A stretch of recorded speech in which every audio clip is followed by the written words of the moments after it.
Bon les amis, nous arrivons dans une situation critique. Attendez, je vais vous expliquer. Bon, vous vous en rendez pas compte parce que c'est une vidéo YouTube. Finalement, mes émotions, qu'est-ce que c'est? Il fait 37... Ouh, mon phone! Fait casser mon téléphone. Il fait 37 degrés actuellement. C'est la fournaise. Et là, vous voyez, ici à peu près, il y a les lumières. Ah, je vais mourir aujourd'hui. Mais bon, qu'est-ce qu'il faut pas faire pour YouTube, hein? C'est pas grave, allez, let's go.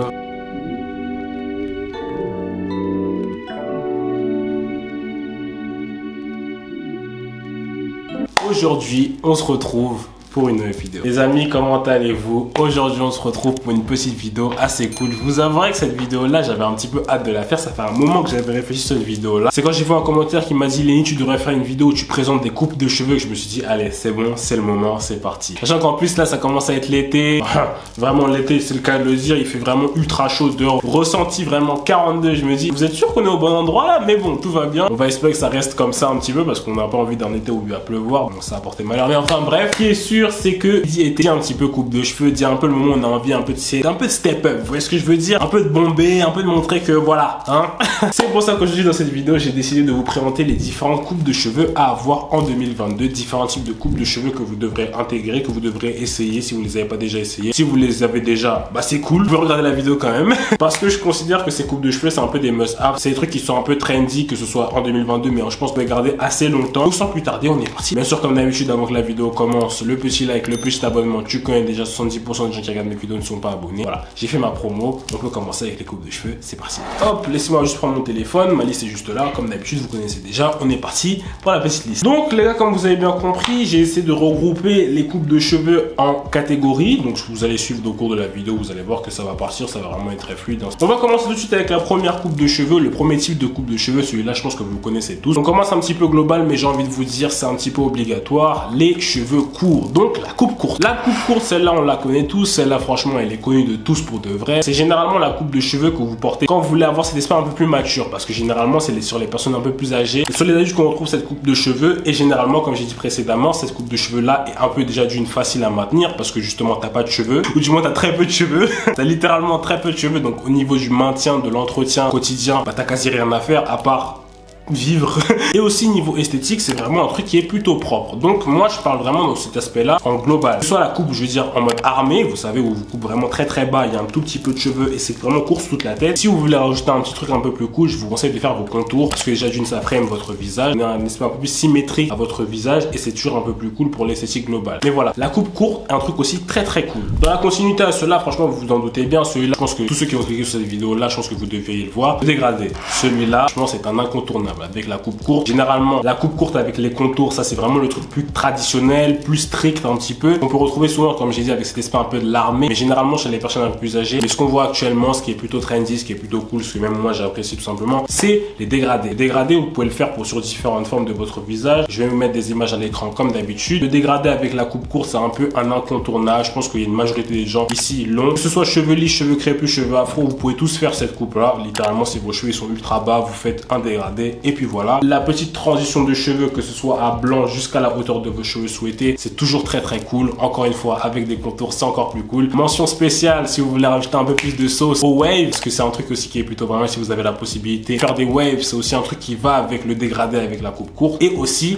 les teintures, parce qu'on oublie souvent ça. Encore plus parce que je sais que l'été, c'est généralement à ce moment-là que les gens ils pensent à faire une petite teinture, parce que généralement ils vont un peu dans des zones un peu exotiques, ils disent putain c'est le moment, vas-y go. Ça rajoute un petit truc, une petite teinture, encore plus avec les coupes courtes qui ont souvent tendance à se ressembler entre guillemets. Quand tu fais une petite teinture, c'est un peu un petit truc qui rajoute un peu plus de pep, mais c'est aussi très très cool. Donc voilà, dégradé, le low fade comme on l'appelle, c'est toujours très très cool. Tu rajoutes les waves et la teinture, c'est encore mieux. Mais en général, juste la coupe courte avec un petit dégradé, ça passe crème. On enchaîne avec deuxième type de coupe à avoir en 2022. Tout simplement, celui-là, je l'ai catégorisé dans la zone, vous savez, la crête, le mohawk ou le mulet. Et avec mes mots, je vais prendre des pincettes, mais vraiment des pincettes. Le mulet, s'il vous plaît les enfants, s'il vous plaît les amis, il est contrôlé. Je ne veux pas le mulet du beauf du coin. S'il vous plaît, nous sommes en 2022, tu connais déjà. Voilà, vous à moi, on se connaît à force, à utiliser avec précaution.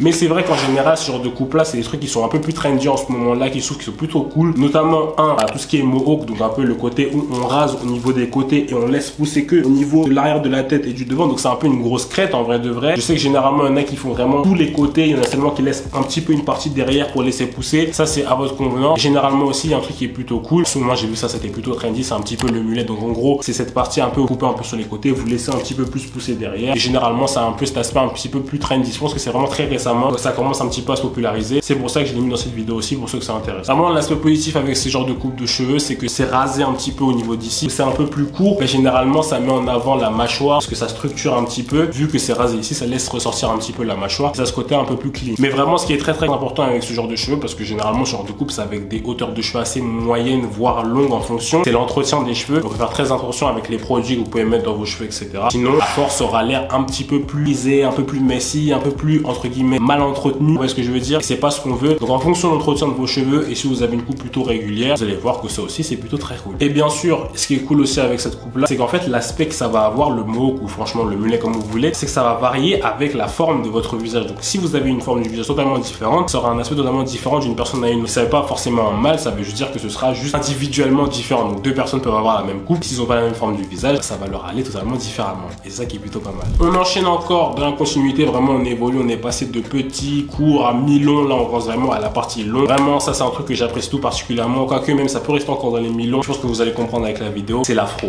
Et ça, j'ai dit l'afro parce que moi, ça me concerne tout particulièrement. En gros, vous laissez pousser sur tous vos cheveux, c'est la touffe. Je pense que la touffe, c'est le mot que tout le monde connaît. Mais j'aime bien dire l'afro parce que généralement, c'est là où vous reconnaissez un peu le truc où il y a vraiment toute la couronne de cheveux qui apparaît. Que ce soit sur les cheveux crépus, une afro sur les cheveux crépus, je trouve ça vraiment trop stylé. Je trouve ça trop beau. Visuellement, c'est tellement plaisant. On dirait que t'as vraiment un nuage. C'est trop beau à voir. Moi, je trouve c'est trop beau à voir. Et en général, l'afro, elle peut être longue, vraiment peignée. Ce que je veux dire, j'ai pas stéréotypé, mais l'effet un petit peu Jackson 5. Ou alors une afro avec des boucles. Et généralement, celle-là qu'on voit un peu plus en ce moment. Une afro un peu curly, une afro un peu ondulée, si vous voyez ce que je veux dire. Mais en général, laisser pousser ses cheveux, en général sur toute sa tête, c'est aussi un autre style qui peut être pas mal. Je sais que du côté des cheveux un peu plus mi-ondulés, mi-lisses, un bon exemple, c'est un peu Tom Holland, donc l'acteur de Spider-Man, pour ceux qui connaissent pas, mais bon. J'en doute fort. C'est lui un peu lui que j'ai vu qui a un peu popularisé le look. Un peu si vous avez des cheveux un peu mi-longs, voire longs, laissez pousser vos cheveux. Essayez d'avoir un flow un peu plus aérien, un peu plus wavy. Je pense que ça peut être plutôt pas mal de ce côté-là. Mais en général, une afro, c'est toujours cool. Encore plus quand vous avez les cheveux un peu plus corsés, un peu plus bouclés. Ça permet de laisser voir au grand jour votre pattern de cheveux. Et ça, c'est vraiment un plaisir. Tous les spectres de cheveux, je pense que ça peut vraiment aller à tout le monde. D'un côté, avec l'afro, avec un peu plus de volume. De l'autre côté, avec la coupe un peu plus Tom Holland, avec ce côté un peu plus aérien, ce côté un peu plus brossé. Je trouve que ça va vraiment des deux spectres et vous devrez tester de votre côté. Ce qui m'emmène aussi à une continuité. Je pense que j'aurais pu le placer dans la catégorie des dégradés, mais je voulais faire une catégorie à part entière. C'est les tapers, ou du moins la coupe. Je sais pas comment on appelle ça, un temple fade, un dégradé au niveau des tempes et de la nuque. Ça aussi, c'est un truc qui est très popularisé en ce moment, que j'apprécie tout particulièrement. D'ailleurs, un de mes regrets, je me dis, est-ce que j'aurais pas dû laisser pousser mes cheveux sur toute ma tête pour faire ça? Parce que c'est pour ceux qui savent pas, j'ai les cheveux coupés ici. Ça veut dire que moi, c'est qu'au-dessus de la tête. Cette coupe-là aussi, elle est très popularisée. Elle peut aller au niveau des cheveux courts. Quand vous faites votre dégradé, vous pouvez choisir de vous couper que au niveau des tempes et de la nuque, ou alors laissez pousser vos cheveux, vous ne rasez qu'au niveau des tempes et de la nuque. Généralement, c'est un truc qui est très popularisé en ce moment et je trouve qu'il est très cool. Je pense que ça peut aller à tout le monde, vraiment. Pour le coup, ça peut vraiment aller avec tout le monde, ceux qui ont les cheveux lisses, ceux qui ont les cheveux un peu ondulés, ceux qui ont les cheveux bouclés, ceux qui ont des boucles un peu plus serrées. 1 à 4, je pense sincèrement, ça peut aller à tout le monde. En fonction de comment vous stylisez ça, en plus ou moins de la hauteur, etc., ça peut vraiment aller avec tout le monde. Vous pouvez laisser vos boucles respirer, vous pouvez faire un délire un peu mi-long. Je pense vraiment c'est incroyable. Je mettrai des images à l'écran pour essayer d'un peu de structurer mon propos pour que vous ayez des exemples un peu visuels de quoi je parle. Mais en tout cas, cette coupe aussi est très cool. Et on va finir la vidéo avec une de mes favoris. Je pense que vous l'aurez remarqué si vous avez regardé mon visage tout au long de cette vidéo là, même tout au long de ma vie en général. C'est les tresses. Les tresses, ça c'est un truc, ça c'est mon terrain de jeu. Voilà. Là j'aime bien parce que c'est un truc qui est toujours présent, qui a toujours daté dans les différentes cultures. C'est un truc qui est super cool. Ce que je peux vous conseiller, c'est un type de tresse qui est toujours très connu. C'est ce que j'ai actuellement. C'est des vanilles. Donc les vanilles, c'est un truc qui est souvent popularisé. C'est généralement un des styles de tresse les plus populaires au niveau des jeunes, au niveau de toutes les différentes personnes qui font des tresses. Je vous mettrai d'ailleurs une vidéo dans le petit i juste ici pour aller voir. J'ai fait une vidéo sur comment je fais mes tresses. Voilà, pour ceux que ça intéresse, voir un exemple direct. Comme d'habitude, il y a des images à l'écran. Aussi, les braids. Les braids, c'est un truc qui est plutôt pas mal. Donc les nattes, pas comment les gens ils appellent ça, les nattes, les braids. Bref, encore une fois, une image à l'écran avec différents patterns, différents modèles, différentes formes. Ça peut être des nattes descendantes, ça peut être des nattes collées, ça peut être plein de trucs différents. Aussi, un truc qui est très populaire, je le mets aussi. Moi, j'aime bien le côté soit freeform, soit vraiment très structuré. Au niveau des dreadlocks, c'est un truc qui est plutôt pas mal. Quand c'est bien fait, je trouve que c'est plutôt cool. L'aspect c'est un peu wild, c'est vraiment ça passe ou ça casse, c'est soit t'aimes pas. Mais le côté un petit peu dread freeform ou les dreads vraiment très clean, très propre, etc. Je pense que ça peut être très cool avec un bon retwist, etc. Au niveau des racines, vous savez, vous faites un petit dégradé avec ça ou pas d'ailleurs, ça peut être très cool. Mais voilà, au niveau des tresses en général, je pense que vous avez plein de trucs à faire avec ça. Et encore plus si vous avez un exemple direct juste ici, vous pouvez accessoiriser vos tresses. Et ça aussi, c'est un must-have qu'on peut pas forcément faire avec un taper ou autre chose. Parce que quand tu as des vanilles, tu peux accrocher des trucs sur des vanilles, tu peux mettre des beads, tu peux mettre des perles, tu peux mettre des coris, tu peux mettre tout ce que tu veux. Ça, le chose qu'il faut retenir de cette vidéo là, c'est de se faire kiffer avec sa coupe de cheveux. S'il y a une des coupes de cheveux qui n'a pas été mentionnée dans la vidéo, n'hésitez pas à le dire en commentaire, ça pourra en aider plus d'un. Et peut-être que moi, ça va me permettre de faire une petite partie 2 où je sélectionnerai peut-être d'autres coupes de cheveux plutôt cool. Comme j'ai dit précédemment, l'important c'est vraiment de se faire kiffer avec ses coupes de cheveux, c'est vraiment laisser respirer sa personnalité. C'est ça qui est cool, c'est que tu as les cheveux un peu courts et que tu veux tester. Teste la coupe courte. Si tu veux tester un petit peu plus long, teste plus long. Mais l'important c'est de tester et de voir ce qui nous va et ce qui nous va pas pour potentiellement trouver une coupe qui nous va et la garder le plus longtemps possible, parce qu'avec le temps, ça on s'habitue à votre personnalité et on va se rendre compte qu'en fait votre personne correspond à cette coupe de cheveux. Et je trouve que ça c'est plutôt pas mal. Donc voilà les gars, c'est déjà la fin de cette vidéo. J'espère qu'elle vous aura plu. Ceci conclut les différentes coupes de cheveux à avoir en 2022. J'espère que ça vous aura aidé dans votre aventure capillaire. Moi je sais que c'est une vidéo que j'aurais bien voulu avoir quand j'ai commencé un peu à essayer de décider qu'est-ce que j'allais faire de cette signature, vous voyez ce que je veux dire. Donc c'est pour ça que j'ai fait cette vidéo. Donc voilà, si la vidéo t'a plu, n'hésite pas à mettre un petit pouce vers la vidéo, n'hésite pas à me dire en commentaire, comme j'ai dit précédemment, pour coupe de cheveux, quelle est votre coupe de cheveux préférée. Est-ce que vous avez une coupe que vous avez pensé que j'ai pas mis dans cette vidéo? N'hésitez pas à me dire tout ça, je me ferai un plaisir d'y répondre. Tu peux me suivre sur les différents réseaux sociaux, notamment Instagram, c'est les réseaux sociaux sur lesquels je suis le plus actif. N'hésite pas à me suivre aussi sur TikTok. TikTok également, sur Instagram, sur TikTok, plein de trucs comme ça, il y a plein de trucs, c'est dans la description, n'hésite pas à checker ça. Il y a du bon contenu là-bas aussi, c'est là où je poste, je réponds à vos questions, j'interagis avec vous. Donc voilà, n'hésite pas aussi à checker ça. N'hésite pas à t'abonner à la chaîne si tu l'as pas encore fait. Si t'es pas encore abonné, c'est très simple, tu descends juste en bas, tu cliques sur le bouton rouge, t'actives la cloche, c'est rapide, c'est gratuit, ça fait plaisir, ça donne la force. Les gars, je vous remercie toujours autant pour la force que vous me passez sur les réseaux, c'est vraiment incroyable, vraiment, moi je suis toujours très content. La communauté grandit de jour en jour, ça me fait toujours plaisir. Mais voilà, je tiens à dire aussi que 70% des gens qui regardent mes vidéos ne sont pas abonnés, donc si tu pouvais t'abonner à la chaîne, ça me ferait super plaisir, ça m'aide de ouf, c'est gratuit, ça prend vraiment 2 secondes, mais vraiment, quand je dis que ça m'aide de fou, ça m'aide de fou. Du coup, nous, on se retrouve la semaine prochaine pour une nouvelle vidéo, et d'ici là, moi je vais vous dire comme d'habitude, à la prochaine.